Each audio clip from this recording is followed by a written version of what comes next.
Hello नमस्कार साथियों, मेरा नाम है अभिलाष कुमार और आप सभी का स्वागत है अपने इस YouTube channel R K. New study में।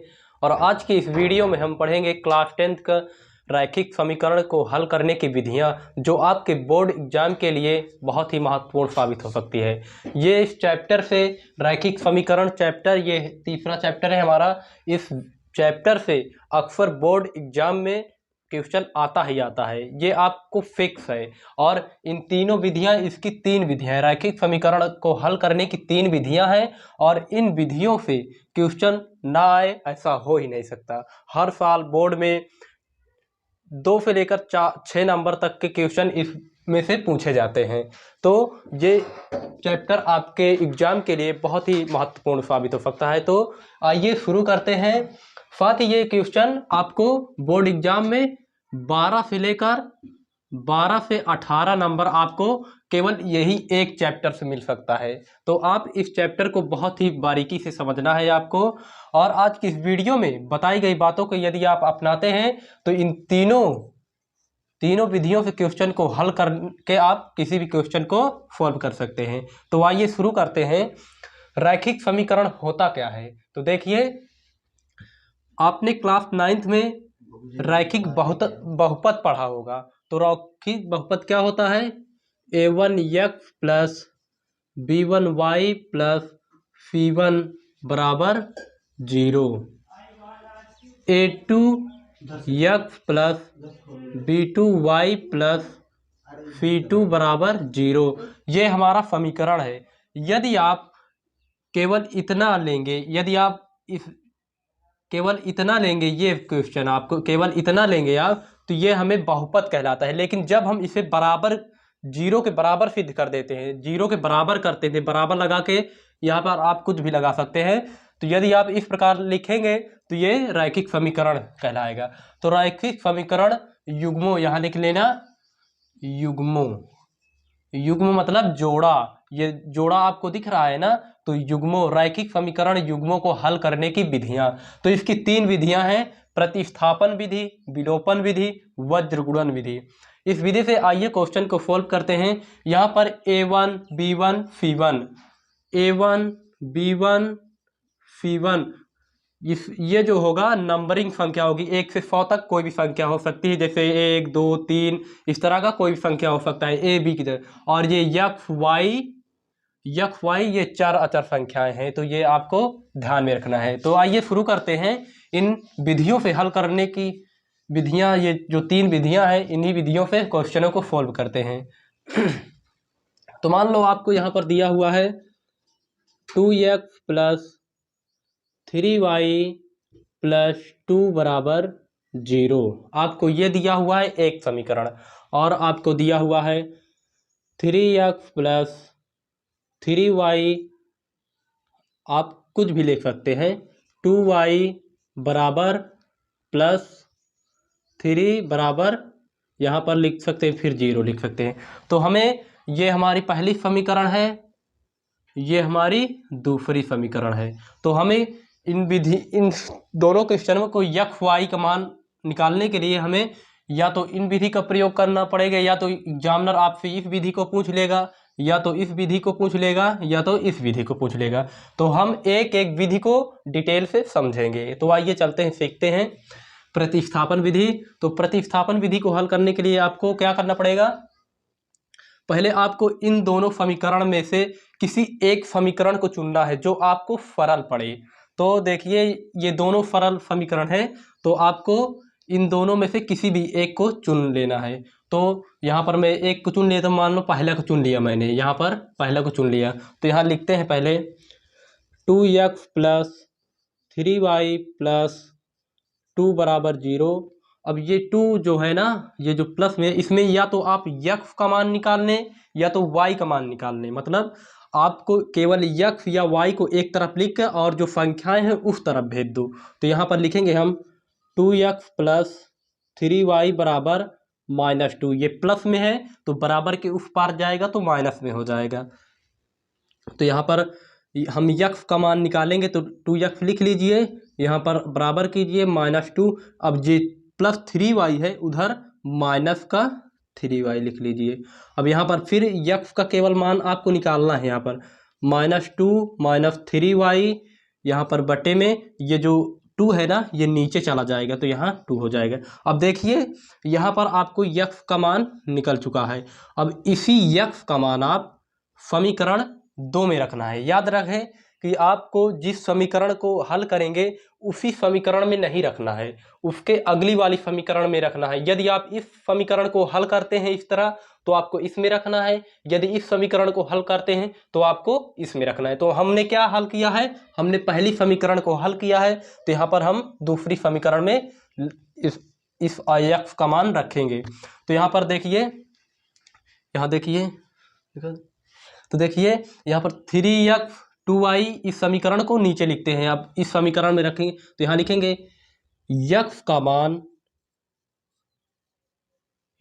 मान समीकरण 2 में रखने पर, यक्स का मान समीकरण 2 में रखने पर, तो समीकरण 2 है। तो यहाँ पर देखिए यहाँ स्पेस की कमी है थोड़ा, तो मैं यहाँ पर आपको समझा दे रहा हूँ, आपको किसी भी प्रकार की प्रॉब्लम नहीं होगी। तो आइए सॉल्व करते हैं।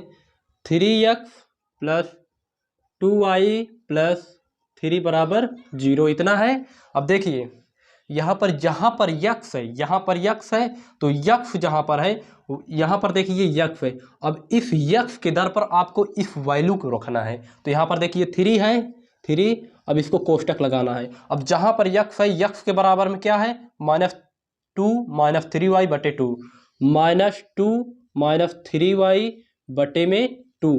अब देखिए बंद कर दो, इसे बंद हो गया। यक्स के दर पर हमने इसे लिख दिया क्योंकि यहाँ पर दोनों बराबर हैं, इसके बराबर में है इसीलिए इसको यहाँ पर लिखिए। अब देखो +2y है, +2y इसको लिखा रहने दीजिएगा। अब यहाँ पर देखिए ये प्लस में उधर जाएगा तो माइनस में हो जाएगा। तो देखिए अब इसे हल करेंगे, अब इसे अंदर गुणा करेंगे। तो देखिए यहाँ पर इसे बड़ा लिख दे रहा हूँ मैं। अब इसे अंदर गुणा करो, 3 दूना 6 -3 त्रिका 9y बटे, याद रहे कि ये नीचे गुणा नहीं होता है। यदि यहाँ पर नीचे होता तभी ही नीचे से गुणा होता, केवल ऊपर ही जाएगा ये गुणा। तो यहाँ पर +2y = -3। अब देखिए यहाँ पर 2 है, यहाँ पर भी एलसीएम ले लेते हैं हम। अब एलसीएम लेंगे जब इसका तो यहाँ पर 2 आएगा। अब देखो ये 2 1 कम 2 तो इतना ही रहेगा, इसे लिख रहने दो। 1 2 के 2, तो देखिए 1 2 के 2, 2 1 कम 2, 1 का पहाड़ा 2 बार पढ़ोगी तभी आएगा ना, तो एलसीएम तो आपको आता ही होगा। तो देखिए फिर यहाँ पर 2 आएगा तो 2 करने के लिए यहाँ पर 2 से गुणा करेंगे तो यहाँ पर 4y हो जाएगा। 2 यहाँ पर देखिए 2 दूनी 4y, तो यहाँ पर -3 ये हो गया। अब देखिए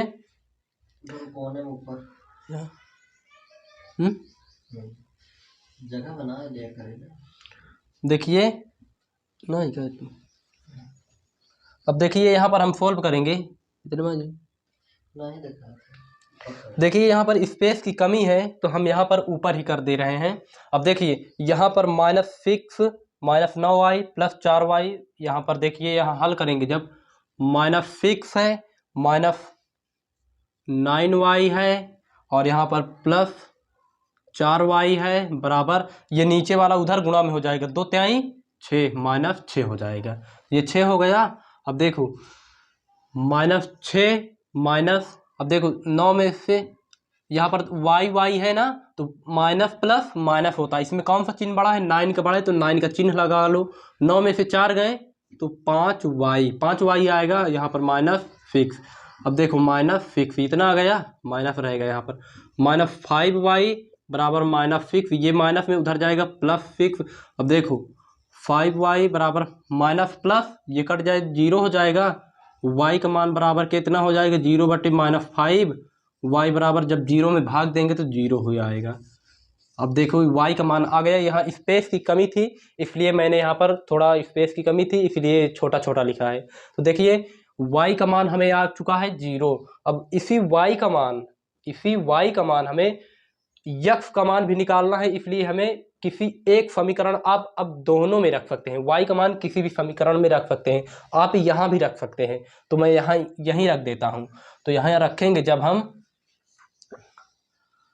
अब देखो यहाँ पर है यक्स बराबर -2 -3y y/2 इतना है। अब देखो y का मान कितना है, 0 आया है, 0 आया है, तो यहाँ पर हम 0 का मान रख देंगे। आप कहीं भी रख सकते हैं, यहाँ रख दीजिए, यहाँ रख दीजिए, यहाँ रख दीजिए y का मान, तो आपको यक्स का मान प्राप्त हो जाएगा। तो देखिए यक्स बराबर -2 -3 गुणे y का मान कितना है, 0, तो 0 रखेंगे बराबर 2 बटे में 2 हो जाएगा, -2 हो जाएगा, -0 हो जाएगा, 3 0 0 हो जाएगा बटे 2।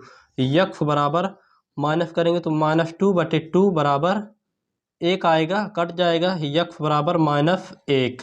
तो यहाँ हमें यक्स और y का मान निकल आया है। यही विधि है हमारी प्रतिस्थापन विधि, मतलब किसी भी एक किसी भी चर संख्या को विस्थापित करके एक संख्या का मान निकालना। तो यही है प्रतिस्थापन विधि, मतलब एक को हल करने की। यहाँ पर देखिए हम यक्स का मान निकाले हैं, इसलिए यहाँ पर हमें किसको विलुप्त कर रहे हैं, y को यहाँ पर प्रतिस्थापित कर रहे हैं, यक्स के बराबर रखे हैं। तो यही है प्रतिस्थापन विधि। यहाँ पर हमें देखिए यक्स और y का मान निकल आया। तो यक्स बराबर कितना आया है, -1, y बराबर कितना आया है, 0।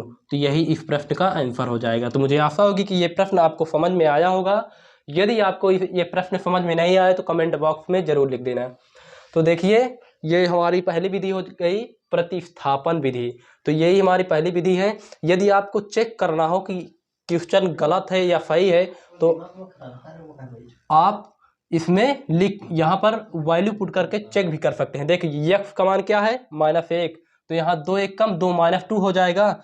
y का मान 0 है तो 0 3 0 2 2, यहाँ पर देखिए -2 + 2 रहेगा तो यहाँ पर कट जाएगा। देखिए यहाँ पर हम रखते हैं 2 गुणे यफ का मान -1 आया, -1 आया है, +3 गुणे y का मान कितना आया है, y का मान 0 आया है, 0 + 2 बराबर 0। देखिए -2 हो जाएगा, +0 हो जाएगा, +2 बराबर 0। अब देखिए +2 कट गया, 0 बराबर 0। अगर आपको इस बराबर में वैल्यू दोनों बराबर नहीं आ रही तो आपका क्वेश्चन गलत हो सकता है। लेकिन देखियो यहाँ पर दोनों बराबर आ रहे हैं तो हमारा आंसर भी एकदम करेक्ट है। तो यहाँ पर आपको चेक कर सकते हैं, यहाँ पर आप किसी भी तरह। तो आइए सॉल्व करते हैं। हमारी ये पहली विधि हो गई। ये कौन सी विधि थी हमारी, प्रतिस्थापन विधि। प्रतिस्थापन विधि, यही हमारी प्रतिस्थापन विधि है। इस विधि का प्रयोग करके आप किसी भी संख्या को हल कर सकते हैं। तो आपको एग्जामिनर कैसे पूछेगा कि आपको कोई भी समीकरण देगा और कहेगा कि इसे प्रतिस्थापन विधि से हल कीजिए, विलोपन विधि से हल कीजिए, वज्र गुणन विधि से हल कीजिए। तो ये हमारी 3 विधियां हैं, तो जिनमें से हम पहली विधि को सीख चुके हैं। तो आइए चलते हैं दूसरी विधि, विलोपन विधि, जो कि एकदम सरल है। इसे आपको ज़्यादा टाइम नहीं लगे करने के लिए।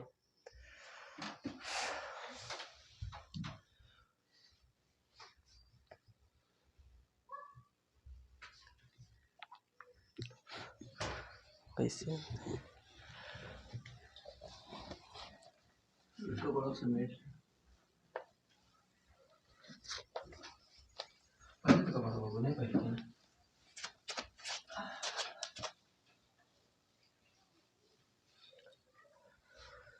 आइए चलते हैं विलोपन विधि। ये दूसरी विधि हमारी रैखिक समीकरण को हल करने की विधियां हैं।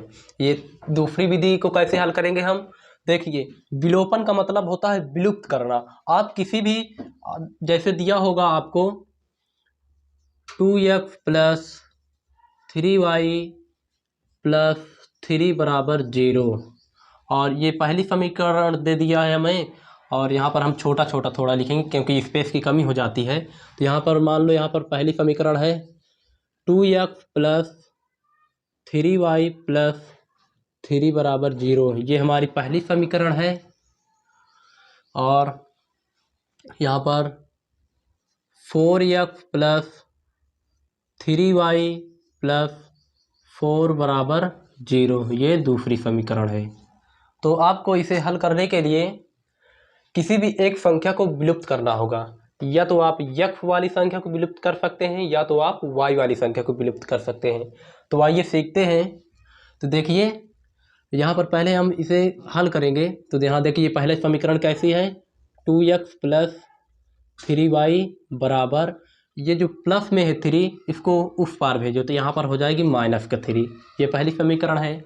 दूसरी है 4x + 3y बराबर, ये प्लस में है उधर भेजोगे तो -4 हो जाएगा। आपको इस तरह भी दे सकता है, तो आपको किसी भी तरह कन्फ्यूजन नहीं करना है।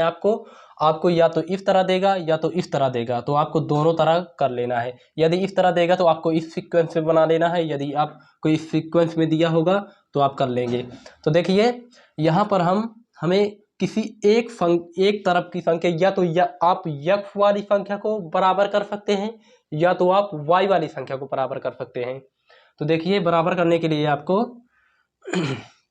यहाँ पर देखो ऐसे करेंगे, यहाँ पर देखो प्लस है दोनों में तो यहाँ पर माइनस लगा दें, यहाँ पर भी माइनस लगा दें, यहाँ पर भी, यहाँ माइनस है तो यहाँ पर प्लस लगा दें। यदि यहाँ पर माइनस रहेगा तो यहाँ पर आप प्लस लगाएंगे, यहाँ पर प्लस रहेगा तो यहाँ माइनस लगाएंगे। यहाँ पर आपको मतलब आपको काटना है संख्या को, आप किसी तरह यहाँ पर घटाने पर लिख देंगे, घटाने पर जब लिखेंगे आपको किसी भी संख्या को काटना है। यहाँ पर देखिए प्लस प्लस है दोनों में, तो आपको यहाँ पर देखो दोनों सेम संख्याएं हैं ना, तो यहाँ पर एक संख्या को विलुप्त करना है आपको दोनों संख्याओं की, इसमें से या तो x वाला विलुप्त करेंगे या तो y वाला। तो हमें y वाला सेम दिख रहा है तो हमें इनको विलुप्त करना है, मतलब काटना है। तो देखिए लेकिन इसमें प्लस प्लस दिया हुआ है तो जब हम घटाएंगे तो यहाँ पर माइनस लगा देंगे। जब यहाँ माइनस लगाएंगे, जहाँ पर भी माइनस, यहाँ पर माइनस है तो यहाँ प्लस लग जाएगा, यहाँ पर भी प्लस छिपा रहता है तो यहाँ पर माइनस लग गया। तो अब देखिए प्लस माइनस माइनस कट गया, ये 0 हो गया। अब देखिए -4x में से 2x घटेगा तो कितना हो जाएगा, -2x। अब कहेंगे कि यहाँ पर -2x क्यों आया, क्योंकि यहाँ पर 4 ज़्यादा है 2 से 4 ज़्यादा है। 4 जिसका चिन्ह बड़ा रहता है उसी का चिन्ह लगता है। तो यहाँ पर हल कर लिए, यहाँ पर इसका मान तो 0 हो गया, इसे लिखिए या ना लिखिए। प्लस माइनस माइनस होता है तो यहाँ पर 4 में से 1 गए, 4 में से 3 गए, 1 आएगा, क्योंकि प्लस माइनस माइनस होता है, माइनस मतलब घटाना। तो 4 में से 3 गए 1। अब इसमें देखिए कौन सी संख्या बड़ी है, यहाँ पर 4 बड़ी है, लेकिन अभी हमको इसे नहीं लेना है, इस वाली संख्या, इस वाले चिन्ह को नहीं लेना है। हमने इसे लगाया है तो इस वाले चिन्ह को लेना है, यहाँ प्लस लगा है। तो यहाँ पर x बराबर 1, यहाँ पर -2x नीचे चला जाएगा तो -2x हो जाएगा। x का मान हमें प्राप्त हो चुका है। ये थोड़ा छोटी है लेकिन समझने के लिए आपको कन्फ्यूजन हो सकता है। तो यहाँ पर x का मान आ चुका है। अब x का मान आप किसी भी समीकरण में रख सकते हैं। तो यहाँ लिखेंगे x का मान समीकरण 1 में रखने पर, x का मान समीकरण 1 में रखने पर, तो यहाँ रखेंगे 2x + 3y + 3 बराबर 0, 3 बराबर 0। अब देखिए x का मान कितना है, 1/-2, तो यहाँ रखेंगे 2 गुणे 1/-2। यहाँ पर 1/- कहाँ रखे हैं, x के दर पर। यहाँ पर देखिए x है ना, तो x के दर पर 1/-2 रखेंगे। इसके आगे क्या है, प्लस है तो प्लस लगा लो। यहाँ पर 3y है, 3y लिख लो, +3 है तो 3 बराबर 0, ये हो गया। अब देखो 2 1 कम 2, ये कट गया, ऊपर नीचे है तो यहाँ पर कितना आ गया, -1 + 3y बराबर, ये प्लस है उधर जाएगा तो -3 हो जाएगा, ये हो गया। यहाँ पर कर दे रहे हैं हम। तो देखिए -1 + 3y बराबर -3, ये दिया हुआ है। अब देखो हमें y का मान निकालना है तो y का मान यहाँ पर रख लो, 3y हो गया। अब ये -1 है उधर जाएगा तो प्लस में हो जाएगा, तो -3 + 1, ये हो गया। 3y बराबर 3 में माइनस प्लस माइनस होता है तो माइनस का मतलब घटाना, तो घटा दीजिए। अब 3 में से 2 गए, 3 में से 1 गए 2, 2 आया। इसमें से कौन सा बड़ा है, 3 बड़ा है, 3 के आगे क्या लगा है, माइनस, तो यहाँ पर भी माइनस लगा लो। यही चिन्ह को आपको देखना है। तो यहाँ पर y बराबर -2/3, ये गुणा में नीचे चला जाएगा भाग में। तो इस प्रश्न का आंसर सॉल्व हो चुका है। x का मान आपका 1/-2, y का मान -2/3। ये क्वेश्चन भी आपको समझ में आया होगा, मुझे आशा होगी।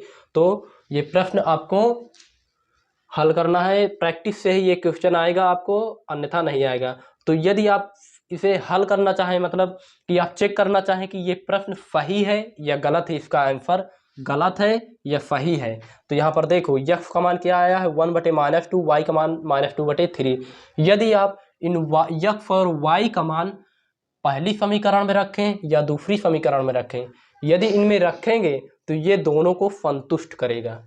तो आइए करते हैं, देखिए चेक भी कर लेते हैं हम। यहाँ पर चेक करता हूँ मैं। यहाँ पर देखो 2x + 3y + 3 = 0 इतना है। अगर x और y का मान रखने पर इसका भी पूरा मान 0 हो जाएगा, लेकिन यहाँ पर 0 है ना, इसके बराबर आ गया ये, तो ये क्वेश्चन x और y का मान सही है, अन्यथा गलत हो जाएगा। तो देखिए x का मान क्या है 1/-2, तो यहाँ पर 2 × 1/-2 ये हो गया, प्लस y का मान क्या है, y का मान है -2/3, -2/3 + 3 = 0।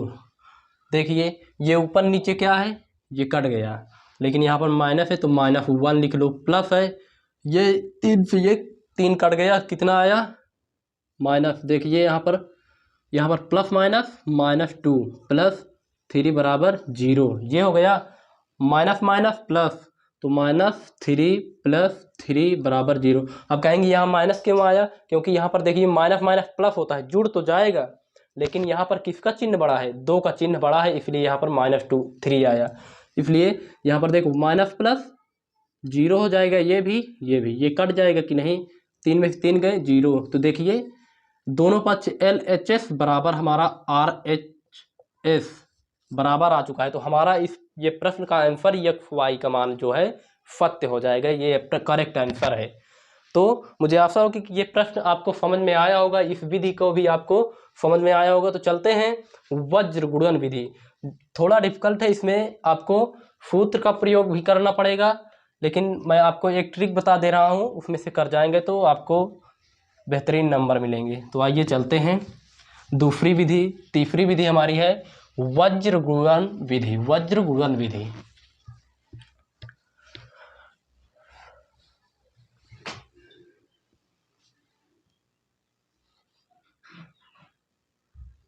देखिए आपको समीकरण देगा a1x + b1y + c1 = 0, a2x + b2y + c2 = 0। ये पहली समीकरण, ये दूसरी समीकरण। अब देखो आपको इस सीक्वेंस से आंसर देगा, इसमें आपको कुछ अजीब दिख रहा होगा। देखिए ax a1 b1 c1, इसका जो मान है चार संख्या है, ये संख्याएं होंगी। जैसे a के दर पर 2y लिख दो, प्लस लगा है, b के दर पर 3y लिख दो, प्लस c के दर पर कोई भी संख्या लिख सकते हैं, 4 लिख दें। देखिए इस तरह बन गया ना, a1x b1y c1 = 0, इस तरह है। तो आपको ध्यान में रखना है। तो देखिए चलिए करते हैं। तो देखो वज्र गुणन विधि का प्रयोग करने के लिए वज्र गुणन खंड विधि। वज्र गुणन खंड विधि क्या होती है, तो देखो a1 समीकरण की पहले तुलना करो, समीकरण की तुलना करने पर, समीकरण की तुलना करने पर a1, b1, c1 ये है।